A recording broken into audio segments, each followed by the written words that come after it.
Welcome to MACC Talk, a Middle Tennessee podcast from Monthaven Arts and Cultural Center in Hendersonville, Tennessee. Today's episode is brought to you by our friends at Centerpoint Wines and Liquors in Hendersonville. I'm your announcer, Jim Black. You may have heard the old saying, art is the best medicine. Well, our guest today knows a thing or two about that. Her name is Sarah Huffman, and she's the Healing Arts Coordinator at the MACC. In her work, Sarah uses the arts to empower adults, teens, and children suffering from trauma. Sarah is here today to speak with the MACC's Chief Operating Officer, John Pitcher. She's going to speak about the healing power of the arts. John, take it away.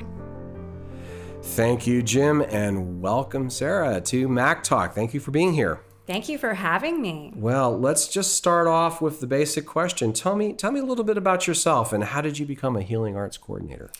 Thank you for asking. So it's been kind of a winding road. I didn't set out in my life to be a healing arts coordinator. I have a background in organizational training and development, and later in life went back to school to get a master's in pastoral counseling to serve as a clinical chaplain in hospice and hospitals. And from there became interested in mental health, and I've been an expressive therapist in a variety of mental health facilities, whether it is addiction recovery, psychiatric treatment, all kinds of things. And through that, learned to do expressive art therapy for those with mental health struggles. And I've always had such an appreciation for art as well. So I just kind of stumbled upon a posting at the MACC for a healing arts facilitator. And once I found this program at the MACC, I realized, well, this combines all of my skills and I get to serve so many people in this way. So it's serendipitous, I guess. Okay. Well, this is just to help me understand things a little bit better. Let me get very simple. You put a Band-Aid on a cut, you take an aspirin for a headache. What do we do with the expressive arts, with healing arts? What are you looking to improve? Yeah, good question. So what's interesting about human psychology is that the more trauma we experience, we tend to push that down, push it aside. We don't have a way to process it. It's typically something that is beyond words, beyond language. Excuse me. And so what is fascinating about the creative process, when we engage in the creative process through an expressive exercise, whether it's using traditional art materials or music or dance, we open up this different part of ourselves. We're using a different part of our brains. And through that creative process, able to develop a self-awareness, a self-discovery, and a self-expression that then brings language to that, where there might not have been language before. And so the purpose is to allow that self-expression to move through a person so that they can begin telling this story that they maybe have never told before. And that process in and of itself is quite healing. Okay. Well, obviously, one group of people who would benefit greatly from expressive arts, from healing arts, are people who served in combat at one time or another. I often tell a story of my wife's uncle, R.C., who she always knew her whole life as a high school principal in Mississippi. And it was only after he passed away and she looked at his obit and talked to some of her other relatives that she realized that when this guy was 18 years old, he joined the Marine Corps.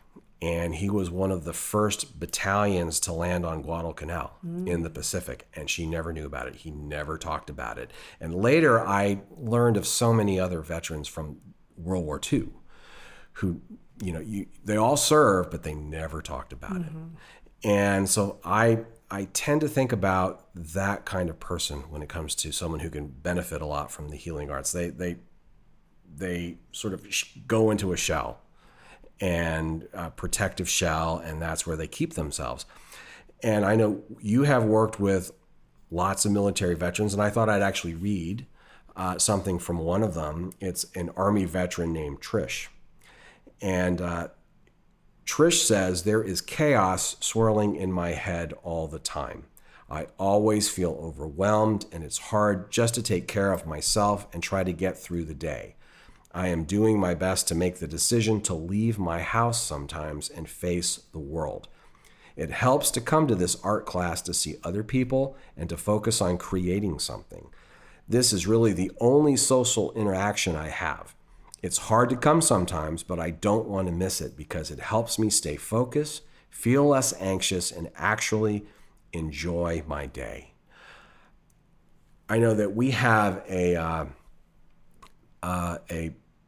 annual Veterans Art Exhibition in which some of the people you work with participate. They actually have their art there. And I know you told me this past summer that there were some who hadn't left their house except to come and see that art exhibit.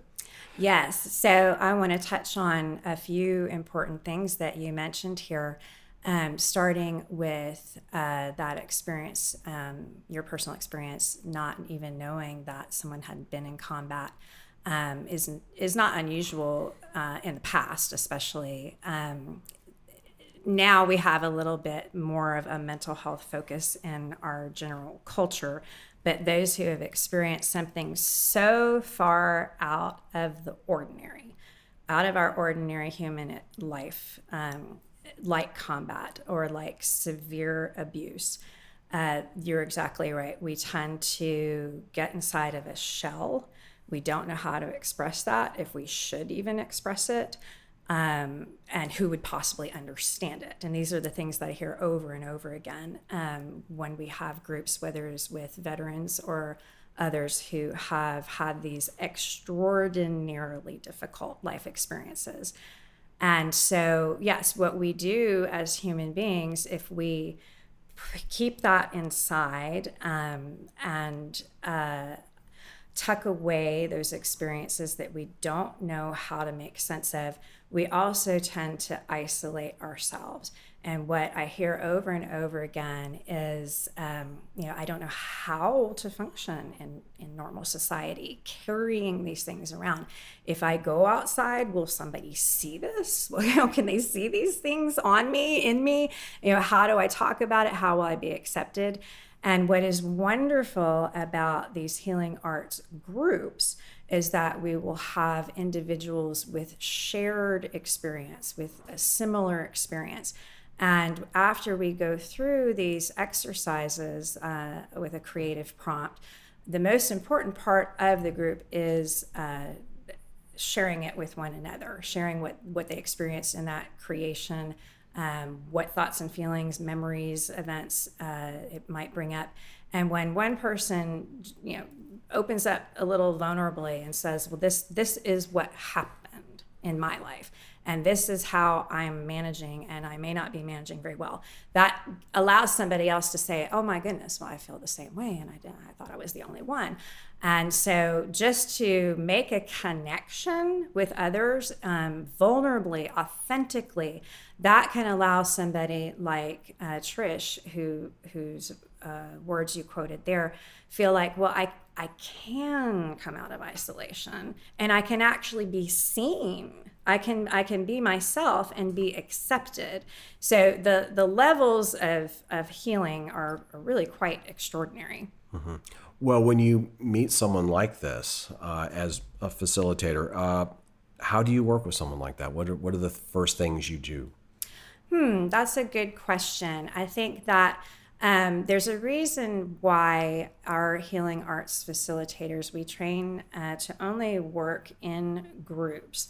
And I also am careful to train our facilitators with a background of mental health struggles that people may have, various levels of those, and to just be aware that anybody who is coming to these groups, they're struggling with something.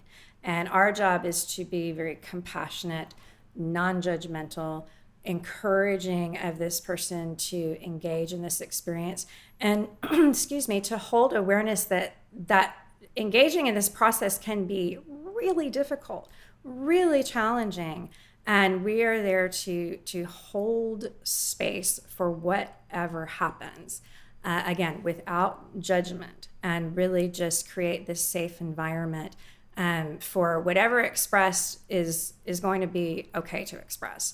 Because there can be a room full of people with a lot of different experiences. Let's say everybody has a mental health diagnosis, but it might be bipolar, it might be schizophrenia, it might be treatment-resistant depression, it might be severe anxiety. All of these things manifest in different ways. So you have true and unique individuals at the table, but we're just aware that they're struggling with something and allowing them the freedom to be who they are.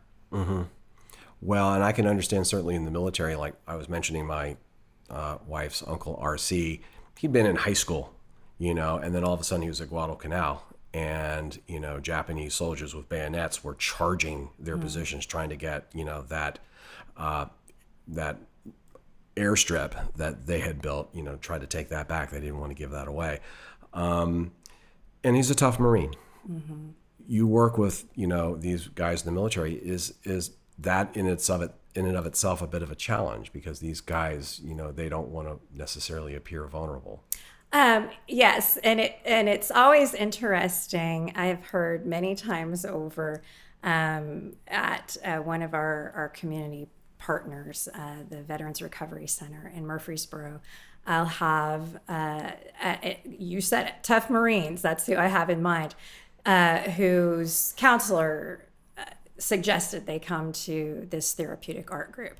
And inevitably I will hear somebody say, well, I thought it was a joke when my counselor suggested this. I thought it was comical. What are we going to do? We're going to finger paint. And there is some resistance up front because it can seem silly when you don't really know what you're going to be doing, and that the purpose is actually self-reflection, self-discovery, and the creative exercise is a vehicle for us to understand ourselves. And those who resist strongly up front typically end up coming back in the end with the most positive feedback. They really got something extraordinary out of this program, learning about themselves and connecting with others. Okay, well, let's hear from one of those tough Marines. His name is Andy, and he was someone I believe our group has worked with here. Andy says, Andy's a U.S. Marine veteran. He says, at first, I thought doing an art class would be silly, but I was so wrong. It has helped me understand and communicate my illness in a different way. It has helped me so much. This art class is the only place where I feel completely accepted and not judged. I can talk about what is really going on with me. That means everything. And how hopeful is it to hear those words? And that is an individual who struggles with schizophrenia, hearing voices on a daily basis that tell him to hurt himself. Mm-hmm.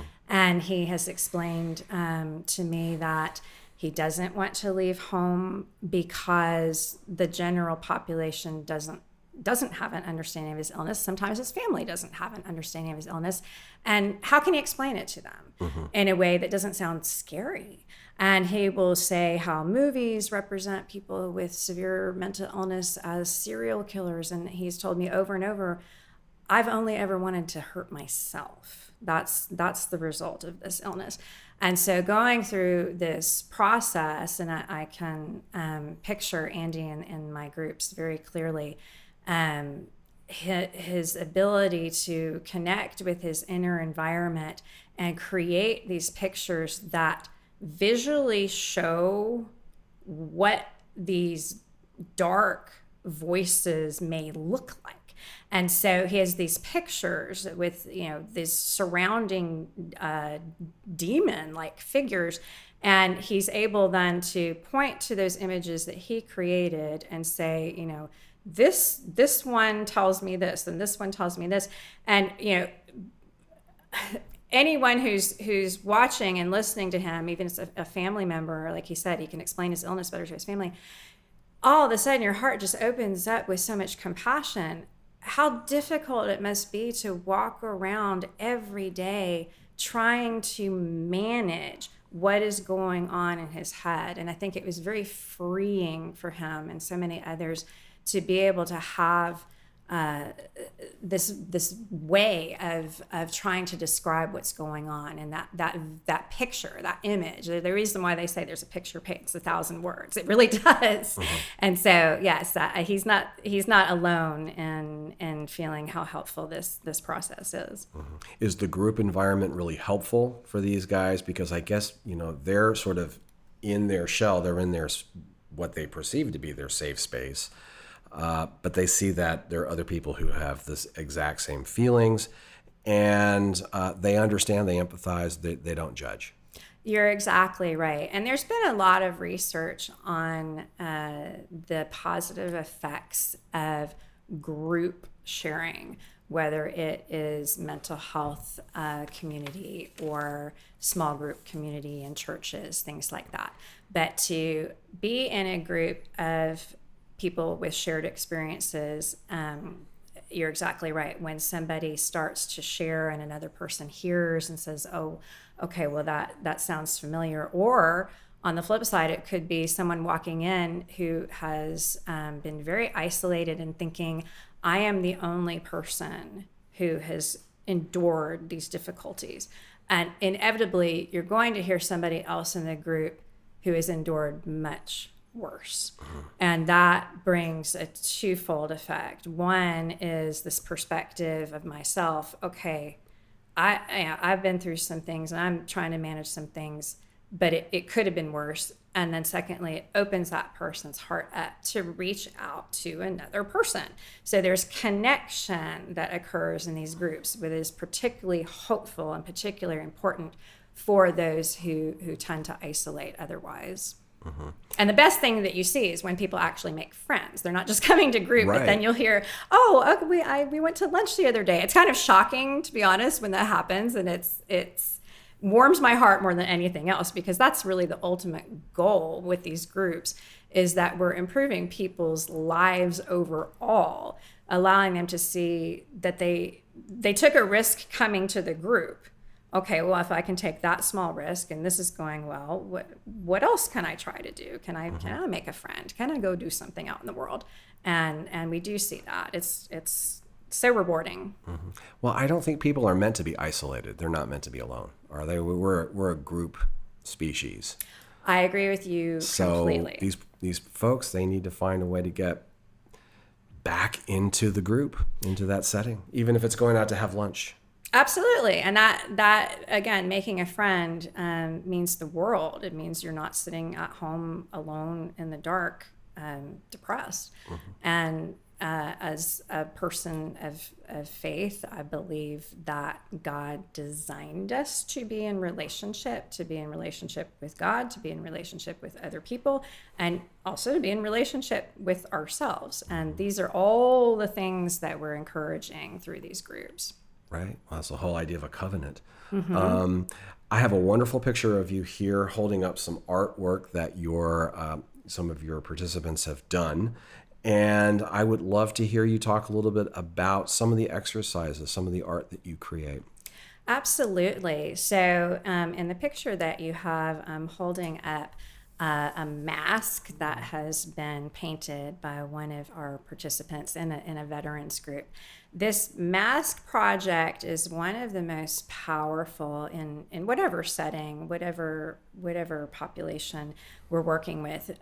Typically, the prompt is for the participants to somehow, with paint, with collage, however they desire, design the outside of the mask to represent what they're showing to the world, and the inside of the mask to represent what's really going on inside. And this one in particular in the photograph that you have here was done by a combat veteran.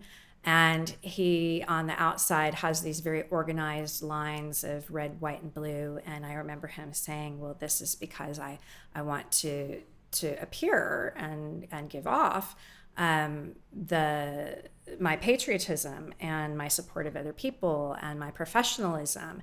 And then when you flip that mask over and see what is really going on inside, that red, white, and blue, black, white, it is all in a swirling mess. And he says he, on the inside, is just filled with shame from his combat experiences and filled with depression, has had suicidal thoughts, has continued to grieve from the loss of the men that he served with. And so, again, the power to be able to speak of that in a small group community and to get support and to get understanding and empathy, it is life changing. So that is a very good example of a type of project we do. It can be very simple prompts. One of the most powerful projects I do is here's a piece of paper, here's some crayons or pastels. Can you draw a good day and a hard day? And it's unbelievable what each individual person in their own unique way may draw to represent a good day and a hard day for them. And again, and then the visuals in front, and then how they share what that means to them. There's nothing really complicated about it, but it's the ability to really hold that space for others as they're going through this process. Mm-hmm. Well, also it forces you to kind of think about, what is a good day? Exactly. Because you might not, you might just feel sad otherwise. Yes, and I appreciate you saying that. And those who struggle very deeply with depression, anxiety, grief, and a variety of mental health conditions can forget what does a good day look like? What does a good minute look like and feel like? And so you're exactly right. Just asking the question inevitably pulls something out. I've never had anybody leave it blank. So everybody comes up with something. Everybody has something. Which is hopeful. Well, one of the favorite exercises I've heard about is the smashing of the terracotta pot. Tell me a little bit about that. Yes, and I appreciate you remembering that. So this exercise is entitled Order, Disorder, Reorder. And so each participant is given a small just a regular terracotta flower pot, and ask them to think about a time in the past. What was the norm? What was the order? That doesn't mean that it was positive necessarily, but what was the order of a past? What is a life-altering event that caused disorder, made that norm out of order? And then afterward, how are you rebuilding into a new way, a new order, a new norm? And so each person, they have their pot, they're thinking about their past order. We put it in a Ziploc bag. We all walk out together in a parking lot or sidewalk, and 1, 2, 3, as you're thinking about that life-altering event, smash that flower pot onto the ground. And that's a powerful moment for everybody who participates in this exercise, because you not only see it, but you hear it, and you even feel it in your body. And it's a reminder that this happened. I endured this, and I also survived it, because we're all standing here, okay? And so it's hopeful just to be there and seeing that one does have this power. Well, I actually did survive this thing that is represented in this crash. And then everyone has the pieces of that pot in their bag, and they are asked to create something new from it, a sculpture, just using whatever pieces they choose, and hot glue on some foam board. And they have the freedom to include whatever pieces they want and to not include whatever pieces they want, because that's part of our choice in our recovery and our rebuilding moving forward. What are we going to hold on to, and what are we going to let go of?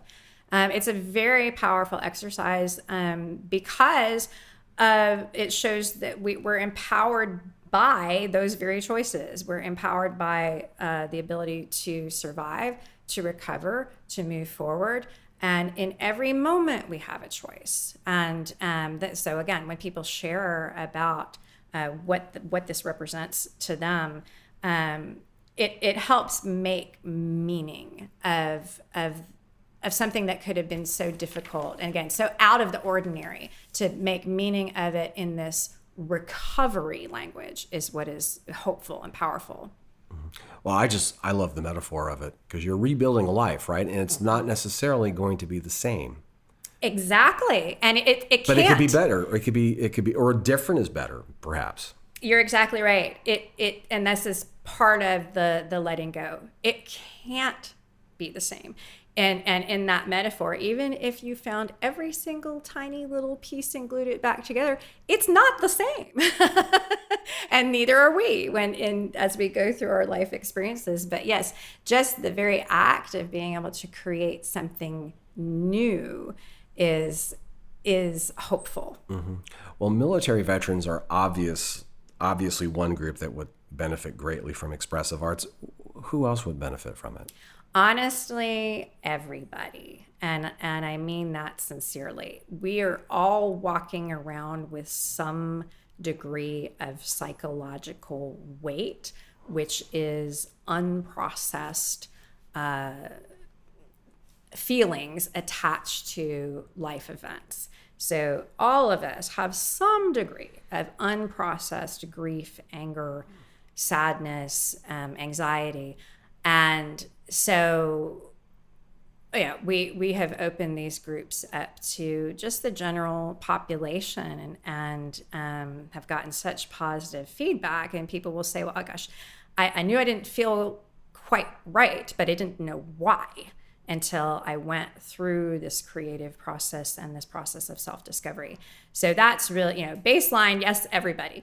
And then on another level, those who have experienced truly life-altering events. We serve community partners, several women's recovery centers, residential treatment centers for women who have been incarcerated, who have addiction issues, who have endured sex trafficking. We have partnerships with a mental health facility where boys ages 13 to 17 are in this residential program. They have endured lives of neglect, abuse, have run into trouble themselves with the law. And it's endless, quite honestly, because we all have this shared human experience of just trying to get through to the next day, even though we're carrying a lot of stuff along the way. So I mean, quite honestly, it's been beneficial. Every single population that we have served, it's been beneficial. Okay. Well, you were working with a group before you came here to the podcast today, and if I'm not mistaken, were there some musical instruments involved? There were. So we have a handful of amazingly talented healing arts facilitators, and each one brings their own special gifts and their own special perspective to this work.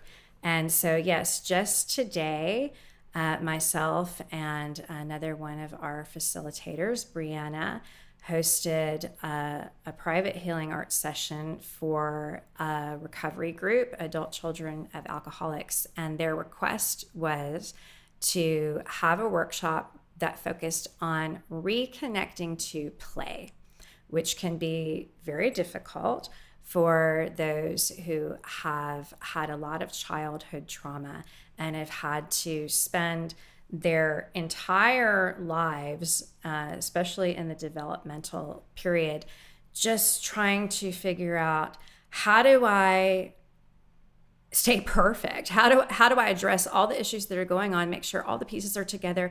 How do I avoid being punished? How do I avoid the stress? There's no play happening there, and there's no joy happening there. And so it was really a great request. And in our session, Brianna, who is also a musician, brought in all kinds of small drums and percussion instruments and led the group through these exercises of making a conversation with rhythm. And what's fascinating to see is, the hesitation on the front end. Is there a right way to do this? Am I doing it wrong?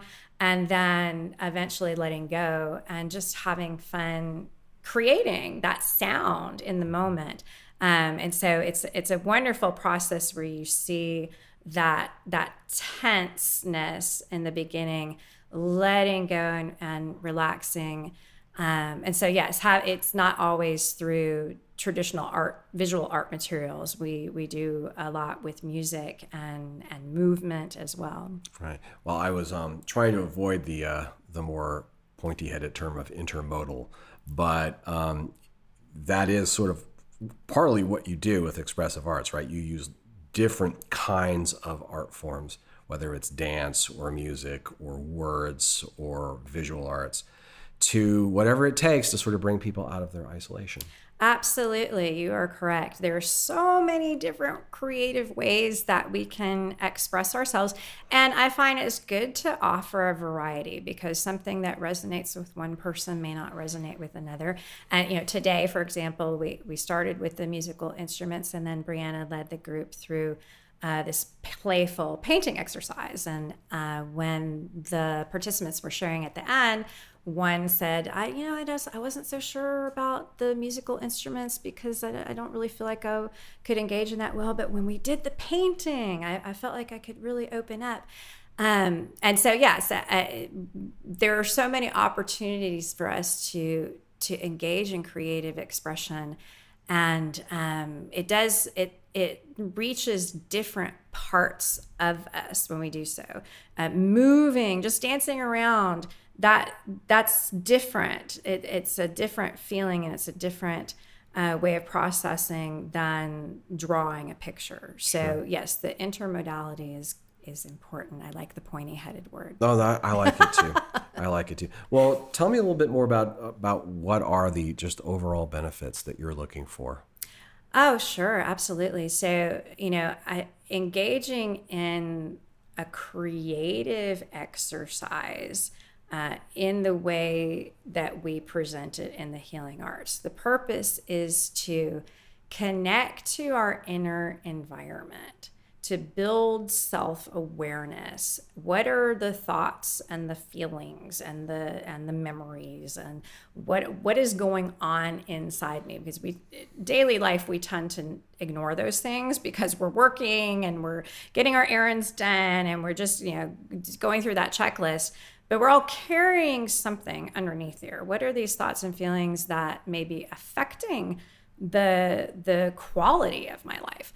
And so through that self-discovery and that self-awareness, we also then invite self-expression. And that's a processing of what just happened, engaging in that creative exercise. We hear over and over again, people will say, well, I came here and I didn't realize that I was feeling this. I didn't realize that I was thinking this. I didn't realize that there's this memory that is just sitting with me and I don't know what to do with it. So the self-expression, again, in a group is that third layer of sharing with one another vulnerably and finding hope in that connectedness and that encouragement and compassion that you receive from the participants toward one another in this group. So there's a lot that occurs, and it tends to be surprising for those who do this for the first time. They have no idea. We're just going to draw a picture, right? No, there's all these incredible things that happen internally, and I hear over and over again people say, I feel so relieved. I didn't know I needed to feel relieved, but now I feel really relieved. So it's exciting. It's exciting. Well, Sarah, thank you for joining us today. One final question. If people are listening to this and they're thinking, well, my group would benefit from this, or I might benefit from this, how do they reach out to the MACC? What should they do? Well, they can contact me directly via email, sarah@monthavenarts.org, or call the main number and ask for more information about healing arts groups. We are very open to creating groups for individual needs. That's something that we've found great success in. If somebody has an idea, I have this group of people, and this is what we're looking for. We're all very creative at Monthaven, so we'll find a way to design a group that meets that need. And then we're also going to continue to open up community workshops and over the next few months. Where people can sign up if it sounds like something that they want to do. So, but again, at the MACC, we're always open to something new. We're constantly creating. So, yes, I encourage anyone who finds this interesting to please reach out. Okay, so you can go to monthavenarts.org. That's our website. We have information there under community. We also have information under veterans. We do a lot of healing arts at Monthaven. You can call our main line, which is 615-822-0789. Sarah, thank you so much for being with us. Thank you, John. I enjoyed talking with you today. You've been listening to MACC Talk, a Middle Tennessee podcast from Monthaven Arts and Cultural Center in Hendersonville, Tennessee. Today's episode was brought to you by Centerpoint Wines and Liquors. Our guest today was MACC's Healing Arts Coordinator, Sarah Huffman. For more information about the healing arts, please visit our website at monthavenarts.org. Our podcast music was written by Nashville composer Christina Spinelli. Our producer is Jonah Pitcher. I'm your announcer, Jim Black, and we'll see you next time.